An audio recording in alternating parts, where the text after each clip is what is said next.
On va parler de solidarité ce matin dans Bonjour l'Alsace. Bonjour Olivier Coupry. Bonjour. Vous êtes le directeur de Caritas Alsace, institution plus que centenaire, qui a fêté ses 120 ans même cette année, en 2023.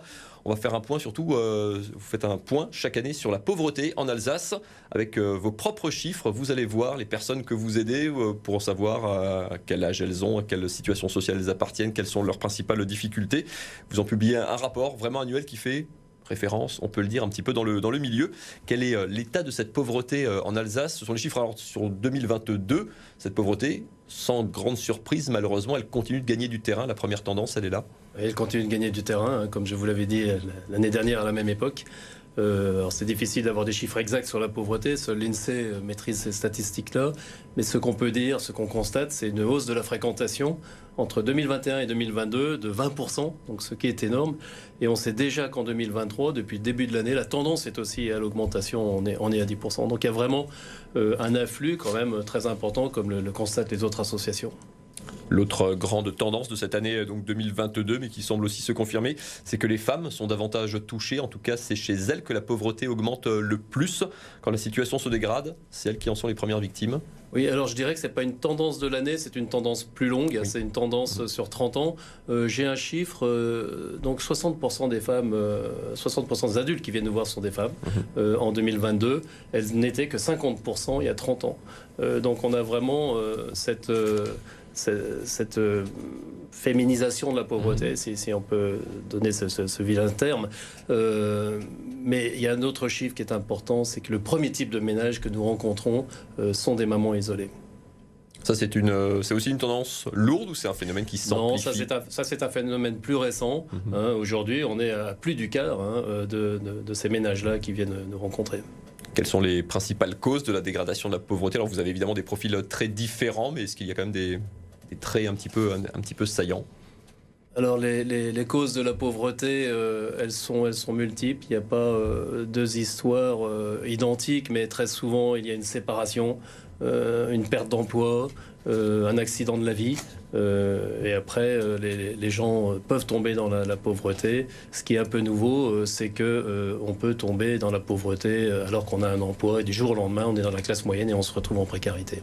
Vous donnez l'exemple parce que vous êtes vous-même subissez un petit peu ces difficultés.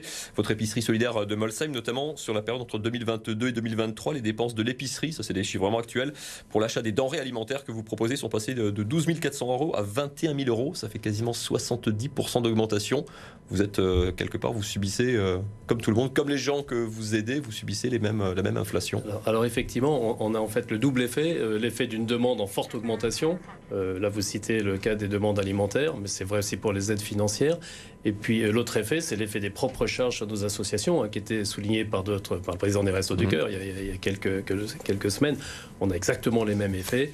Le coût des denrées, en particulier alimentaires, qui ont énormément augmenté. Ouais. Ça veut dire quoi? Ça veut dire qu'on peut aider moins de monde ou qu'on aide moins bien, fatalement? Ça veut dire qu'il faut bien prioriser nos aides. Ça veut dire qu'il faut conquérir de nouvelles ressources qui, pour nous, sont pour 80% issues de la générosité du public. Ça veut dire qu'il faut rechercher des partenariats, des mécénats. Oui, ça veut dire qu'il faut se bouger. Oui. Il faut se bouger. Et pour être aidé, pour que vous-même soyez aidé, pour avoir plus de moyens, c'est quoi? C'est compliqué là aussi? Les portes se ferment ou il y a toujours une générosité? Il y a quand même vos appels à l'aide fonctionnent? Alors je dirais que nos appels à l'aide fonctionnent. J'en profite vraiment pour remercier nos donateurs. 80% de nos ressources proviennent des donateurs et de legs, seulement 15% de subventions. Donc sans eux, nous n'existerions pas. Non, ils sont fidèles. Maintenant, on assiste quand même à un fléchissement des dons moyens parce que nos donateurs sont eux-mêmes soumis à la perte de pouvoir d'achat et à l'inflation. Je le disais, tous ces chiffres que vous publiez aujourd'hui, ce jeudi, ce sont vos données, c'est celles que vos bénévoles, avec des petites fiches, plus de 4000 dans la région, remontent. C'est un outil que j'imagine dont vous vous servez aussi en interne. Qu'est-ce qu'ils vous apprennent sur l'aide que vous devez apporter? Alors, ils nous apprennent effectivement beaucoup de choses, en particulier sur les attendus de notre public. On s'aperçoit par exemple que le premier attendu, il n'est pas financier, n'est pas matériel, c'est vraiment un attendu humain. Les gens viennent pousser la porte de Caritas pour déposer leurs doutes, leurs angoisses, leurs souffrances souvent. Et c'est vraiment le premier attendu, c'est cette rencontre humaine. Après, il y a tous les autres attendus. On sait que la demande alimentaire a progressé un petit peu cette année, que la demande de factures, d'aide aux factures pour les charges, l'énergie, etc., est en forte progression, par exemple. Ça veut dire qu'il faut des gens, des bénévoles qui soient capables d'instaurer ce lien, de créer d'avoir de l'écoute, d'un accompagnement. C'est de la couture fine, ça prend du temps aussi fatalement. Ça prend beaucoup de temps et en fait il n'y a que les bénévoles qui font ça. Nous sommes une association de bénévoles, donc c'est eux qui reçoivent les gens en précarité. C'est eux-mêmes d'ailleurs qui recueillent les données statistiques pour essayer de comprendre où on en est précisément.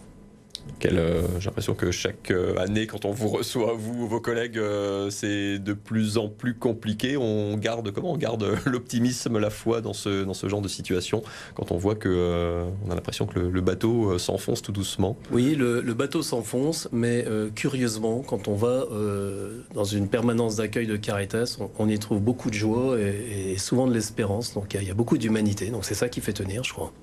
Quand vous voyez les chiffres de l'inflation, on parlait dans le journal tout à l'heure des prix de l'énergie notamment, ça c'est vraiment le facteur aggravant que vous craignez pour cette année 2023, pour les chiffres de l'an prochain. Donc. On l'a déjà constaté pour l'année 2022, 23% quand même d'inflation sur l'énergie.